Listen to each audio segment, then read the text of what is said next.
ආයුබෝවන් ලෝක කඳුනැගීමේ ක්‍රීඩාව උඩි යටිකුරු කළ මිනිස් ශක්තියේ සීමාවන් අභියෝගයට ලක් කළ අසම සම වීරයෙකු අපෙන් සමුගෙන තිබෙනවා.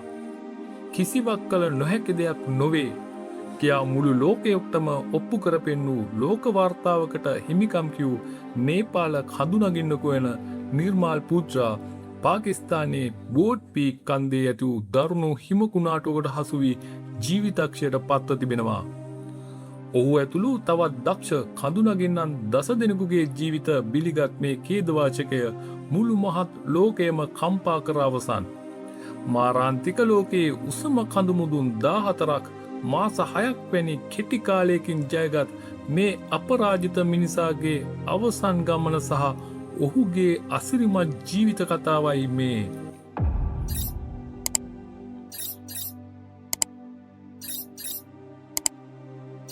මුහුදු මට්ටමේ සිට මීටර් 8000කට වඩා උසින් පිහිටි බෝඩ් පීක් කන්ද ලොව 12 වන උසම කන්දයි. අනපේක්ෂිත දේශගුණය සහ අතිශය භයානක කලාපයක් වන මෙහි පසුගිය අගෝස්තු 1 වෙනිදා දරුණු හිම කන්දක් කඩා වැටුණා. නිර්මාල් පුජ්‍රාගේ මෙහෙයවීමෙන් ගිය කණ්ඩායම මෙම මාරාන්තික හිම කුණාටුවට මැදි වුණා. සහන සේවා කණ්ඩායම් වහාම ක්‍රියාත්මක වුවත් හිම තට්ටු අතරින් කිසිවෙකු බේරා ගැනීමට හැකි වූයේ නැහැ. නේපාලයේ අභිමානය වූ නිර්මාල් පූජ්‍රාද ඒ අතර සිටි බව පසුව තහවුරු වුණා. සාමාන්‍ය නේපාල පවුලක උපන් නිර්මාල් මුලින්ම සම්බන්ධ වූයේ බ්‍රිතාන්‍ය හමුදාවේ සුප්‍රසිද්ධ ගූර්ඛා බලඇණියටයි. පසුව බ්‍රිතාන්‍ය අතිශය රහසිගත සහ දක්ෂතම විශේෂ බලකායක් වන ස්පෙෂල් බෝඩ් සර්විස් ඒකකයට තේරිපත් වූ පළමු ගූර්ඛා සෙබලා බවට ඔහු පත් වුණා.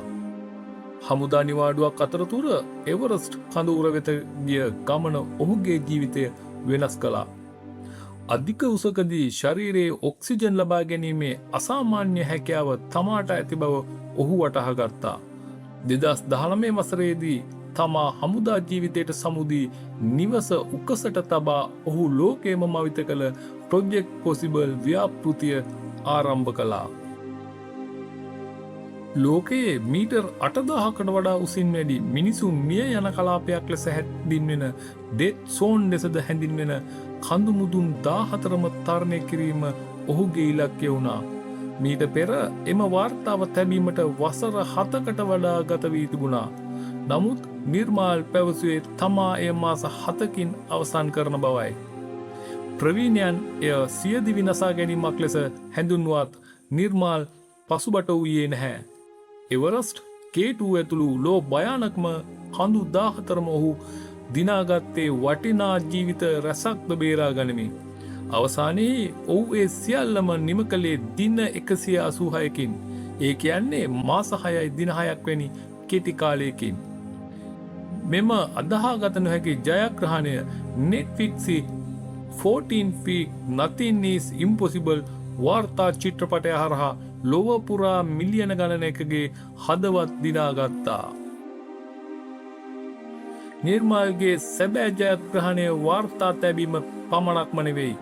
බටහිර කඳුනගින්නන් පිටුපස සැඟවී සිට නේපාලයේ දේශීය ශර්පා මාර්ගෝපදේශකයන්ට ලෝක ගෞරවය ලබා දීමටත් ඔහු කටයුතු කරා. 2021 වසරේදී කිසිවෙකු ශ්‍රීත සිතුවේදී තරණය නොකළ භයානක K2 කන්ද සම්පූර්ණ නේපාල කණ්ඩායමක් මෙහෙයමින් ඔහු ජයගත්තා. ඔවුන් කඳුමුදුනේදී අත්වල් බැඳගෙන නේපාල ජාතික ගීය ගැයුවේ ලෝක ඉතිහාසය අලුතින් ලියමින්. අද ඔහුගේ වියෝව නිසා නේපාලයේ ජාතික කොඩියද අඬකුඹු කර තිබෙනවා. නිර්මාල් පූජ්‍රා ජීවත් වූයේ අහසේ කෙළවරයි. ඔහු නිතරම පැවසුවේ ඔබේ සිහින වෙනස් නොකරන්න. ඔබට බැහැ කියන මිනිස්සුන් ඔබෙන් ඈත් කරන්න යන්නයි. මිනිසෙකුට කළ නොහැකි කිසිවක් නැති බව ඔහු ක්‍රියාවෙන් ඔප්පු කළා. මාරාන්තික කඳුපන්තිය ඇගේ දක්ෂතම පුත්‍රයාව උදුරාගත්තද ඔහු මිනිස් සංහතිය වෙනුවෙන් තැබූ පියසටහන් කිසිදා මැකී නොයනු ඇත.